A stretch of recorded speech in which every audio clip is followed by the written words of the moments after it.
സൂരജ്, ഈ നിലമ്പൂർ ആശുപത്രിയിലുള്ളവരുടെ പോസ്റ്റ്മോർട്ടം നടപടികൾ എങ്ങനെയാണ് പുരോഗമിക്കുന്നത്? അതിൽ അതിൽ വലിയൊരു ശതമാനം മൃതദേഹങ്ങൾ തിരിച്ചറിയാൻ കഴിയാത്തവണ്ണം ഛിന്നഭിന്നമാണ്. എങ്ങനെയാണ് ആ പ്രതിസന്ധിയെ മറികടക്കാൻ കഴിയുക, സൂരജ്? ഹാഷ്മി, അല്പസമയത്തിനകം തന്നെ ഇവിടുത്തെ പോസ്റ്റ്മോർട്ടം നടപടികളെല്ലാം തന്നെ പൂർത്തിയാകും. പക്ഷേ ഹാഷ്മി സൂചിപ്പിച്ചതുപോലെ തന്നെ ഈ മൃതദേഹങ്ങൾ എങ്ങനെ തിരിച്ചറിയാൻ കഴിയും എന്നത് വലിയ ആശങ്കയായി തുടരുകയാണ്. ഓരോ മൃതദേഹവും പുറത്തെടുത്ത് അതിലെ ചെളി, മുഖത്തെ ചെളി നീക്കുന്ന സമയത്ത് പ്രതീക്ഷയോടുകൂടി കാത്തു നിൽക്കുന്ന നിരവധി കുടുംബങ്ങളുണ്ട് ഈ നിലമ്പൂർ ജില്ലാ ആശുപത്രിക്ക് മുന്നിൽ.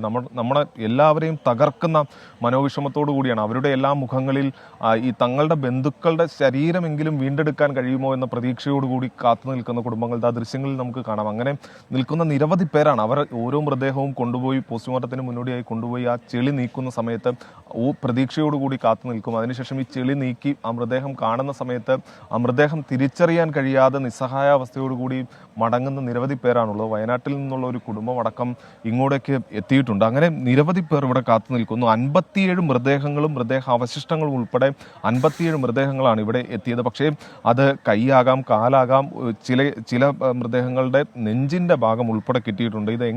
ഇത് തിരിച്ചറിയും ഈ മൃതദേഹം എന്നുള്ളത് തന്നെയാണ്. അത് ആ ദൃശ്യങ്ങളിൽ ഒരു മൃതദേഹം പോസ്റ്റ്മോർട്ടത്തിന് ശേഷം കൊണ്ടുപോകുന്നതാണ്. പ്രത്യേകിച്ച് ഇത്രയും കിലോമീറ്റർ ദൂരമാണ് ഇത് ഒഴുകിയെത്തിയത്. ഈ വലിയ പാറക്കെട്ടുകളിലെല്ലാം ഇടിച്ച്, അതും 2 നില കെട്ടിടത്തിൻ്റെയൊക്കെ ഉയരത്തിൽ വെള്ളമുണ്ടായിരുന്നു എന്നുള്ളതാണ് പറയുന്നത്. അങ്ങനെയെങ്കിൽ ഈ മൃതദേഹം ഇത്രയും കിലോമീറ്ററുകൾ ഒഴുകിയെത്തുമ്പോൾ എന്തായിരിക്കും അവസ്ഥ എന്നുള്ളത് നമുക്ക് സങ്കല്പിച്ചാൽ പോലും അത് ഒരിക്കലും വിശ്വസിക്കാൻ കഴിയാത്ത അത്ര ദയനീയ അവസ്ഥയിലാണുള്ളത്. വയനാട്ടിൽ നിന്നൊരു കുടുംബം ഈ ബന്ധുക്കളെ കണ്ടെത്തുന്നതിന് വേണ്ടി ഇവിടെ എത്തിയിട്ടുണ്ട്. ചേട്ടാ, തിരിച്ചറിയാൻ പറ്റിയിട്ടുണ്ട്? എന്തെങ്കിലും വിവരമുണ്ടോ? ഒന്നും ഇതുവരെ കിട്ടിയിട്ടില്ല. എവിടെന്നാ ചേട്ടൻ വരുന്നത്? ഞങ്ങൾ വരുന്നത് പെരിന്തൽമണ്ണെന്ന്. ഭാര്യൻ്റെ അമ്മയും ഭാര്യൻ്റെ അമ്മാവനും പിന്നെ അമ്മാവൻ്റെ ഭാര്യയും മകനുമാണ്. അല്ല, അമ്മാവനെ കിട്ടിയിരിക്കണം. ഇന്നലെ കിട്ടി. എവിടെ നിന്ന് കിട്ടിയത്? ചൂരൽമലയിൽ നിന്ന് കിട്ടിയത്. ദാമോദരൻ എന്ന് പേരുള്ള. ബാക്കി ഇപ്പൊ 2 പേരെ കാണാൻ? 3 പേരെ. അവരിവിടെ ഉണ്ടോ? എന്തെങ്കിലും ഒന്നും കിട്ടിയിട്ടില്ല. ഏകദേശം ഒരു നോക്കാനിട്ടങ്ങനെ നിൽക്കുകയാണ്. ഒരു മൃതദേഹം സംശയം ഉണ്ടെന്ന് തോന്നുന്നു. ഒരു ആളിൻ്റെ മകൻ്റെ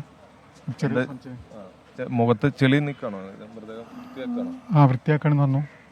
വൃത്തിയാക്കിയിട്ട് കാണിച്ചു തരാറിന്. തിരിച്ചറിയാൻ മകൾ ആരാ വന്ന്? മകളുണ്ട്. പക്ഷെ അവർ വാഹനത്തിലിരിക്കുന്നുണ്ട്. ഹാഷ്മി, ഇതാണ് ഞാൻ ആദ്യം സൂചിപ്പിച്ചതുപോലെ തന്നെ ഈ മൃതദേഹം വൃത്തിയാക്കിയതിന് ശേഷം തിരിച്ചറിയാൻ കഴിയുമോ എന്ന് കാത്തു നിൽക്കുന്ന ആളുകളാണ്. കാരണം പല മൃതദേഹങ്ങളും ഇങ്ങനെ ഇവിടെ എത്തുന്നു. അത് തിരിച്ചറിയാൻ കഴിയാത്ത മൃതദേഹങ്ങളാണ്. പ്രത്യേകിച്ച് ഈ ചെളിയിലെല്ലാം പൂണ്ട് മുഖത്താകെ, അതായത് ഈ മുറിവിനിടയിൽ ചെളി പറ്റി നിൽക്കുന്ന, അങ്ങനെ ഒരു വല്ലാത്ത നമുക്ക് പറഞ്ഞറിയിക്കാൻ കഴിയാത്തൊരു സാഹചര്യത്തിലാണുള്ളത്. അങ്ങനെ എല്ലാവരും വലിയ പ്രതീക്ഷയോടുകൂടി കാത്തു നിൽക്കുകയാണ്. ഈ മൃതദേഹമെങ്കിലും വീണ്ടെടുക്കാൻ. എല്ലാം നഷ്ടപ്പെട്ടിടത്തു നിന്ന് അവരുടെ മൃതദേഹമെങ്കിലും വീണ്ടെടുക്കാൻ കഴിയുമോ എന്ന പ്രതീക്ഷയോടുകൂടി നിൽക്കുന്ന നിരവധി കുടുംബങ്ങൾ. ഇതിപ്പോൾ നമ്മൾ കാണിച്ചത് വയനാട്ടിൽ നിന്ന്, ഇത് പെരിന്തൽമണ്ണ സ്വദേശിയാണ്. പക്ഷെ വയനാട്ടിലാണ്. ഭാര്യയുടെ അമ്മയും ആംബുലൻസുകൾ ചൂരൽമലയെ കൂടുതൽ എത്തിക്കുകയാണ്. പോസ്റ്റ്മോർട്ടം നടപടികൾ പൂർത്തിയായി എന്ന് 113 പേർ പോസ്റ്റ്മോർട്ടം നടപടികൾ പൂർത്തിയായെന്ന് ആരോഗ്യമന്ത്രി